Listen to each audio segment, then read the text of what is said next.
Alam niyo ba na may tinatawag tayong menstrual cycle sa ating mga kababaihan? Dito sa ating menstrual cycle, nagsisimula ang lahat. Hello mga ka-cervix! Tayong mga kababaihan, kapag po tayo tumungtong na sa ating reproductive stage or once na tayo nagsimula ng magkaroon ng menstruation, is alam ko naman na aware tayo na pwede na tayong mabuntis anytime once na naging active tayo sa ating mga partner or kahit kanino man. Ito pong video na ito hindi lang para po sa mga mommies, para din po ito sa mga teenager na nagsimula na sa kanilang reproductive stage, para din sa mga dalaga, sa mga balak mag-asawa, at dun din lalo tigit sa mga mommies na. Alam niyo ba na may tinatawag tayong menstrual cycle sa ating mga kababaihan? Dito sa ating menstrual cycle, nagsisimula ang lahat.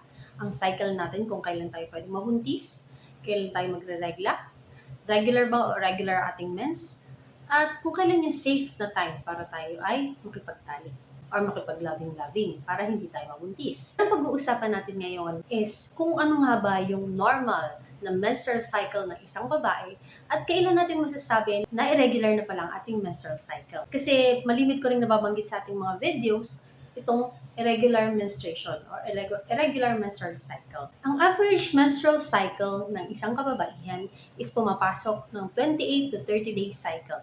Kasi minsan kalamitan na sinasabi ng ating mga pasyente kapag tayo nagtatanong ng unang araw ng kanilang huling mens is kailan nga ba yung huli nilang regla? Nag-isang buwan ba ito? Last month po, after a month po, nagkaregla ako. So, tinutukoy nila dyan is 28 to 31 day cycle ng kanilang menstruation.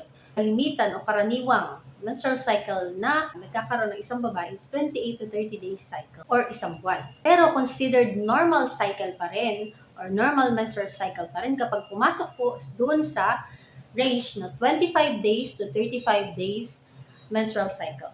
Pag pumasok po kayo sa 25 to 35 days, considered as normal pa rin naman po yung inyong menstrual cycle. Nagsisimula po ang cycle na ito sa unang araw po ng mens ng isa pong babae. So para mas malinaw po, bigyan po natin ng example. Halimbawa po, nagkaroon ka ng menstruation ng August 7, 2023. Considered na yung first day ng yung menstruation na unang bilang po dun sa cycle na tinatawag. So, magbibilang po tayo ng 28 or 30 days. Kasi di ba sabi ko nga, yung average po ng menstrual cycle ng isang normal menstrual cycle ng isang babae is 28 to 30 days. So, magbibilang tayo from August 7, din tayo magsisimula, papatak ng September 4, yung ika-28 days ng inyong pong cycle. At papatak naman ng September 6, yung ika-30 days ng inyong pong cycle. So, kung bibilangin niyo po ika-25 days ng inyong cycle, syempre magsisimula pa rin kayo dun po sa unang araw po ng inyong mens. So, yung ika-25 day cycle ng inyong menstrual cycle is September 1. At September 11 naman po ay ika-35 days ng inyong pong cycle. So, yung September 1 hanggang September 11 is considered normal kung doon po papatak ang inyong menstruation na susunod. So, yun is from 25 to 35 days ng inyong pong cycle. Paano naman natin malalaman kung irregular ang inyong pong menstrual cycle?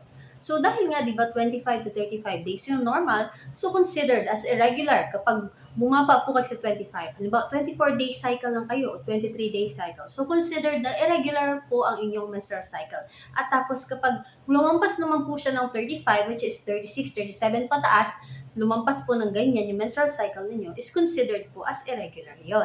Tandaan mga ka-cervix, importante po na lagi nyo pong iplinaplat or inire-record kung kailan po kayo nagsimula ng inyong pong menstruation at kung kailan din matatapos. Monthly po yan. At importante mga ka-cervix na kung gusto nyo malaman po talaga kung kayo po ay nag-irregular o regular po ang inyong menstrual cycle, is mahalaga po na i-monitor nyo at least 3 months po ang inyong menstruation. Kasi kung 1 month lang nyo ni-record or 1 month lang nyo parang inalam kung talaga irregular kayo hindi nyo po basta-basta mapagbabasehan. Kasi marami pong mga factor ang pwede pong maka-apekto sa inyong pong menstrual cycle. Pwede pong maging irregular ang inyong menstrual cycle sa pamagitan po ng weather, ng inyong pong diet, ng inyong pong maraming stressor sa buhay.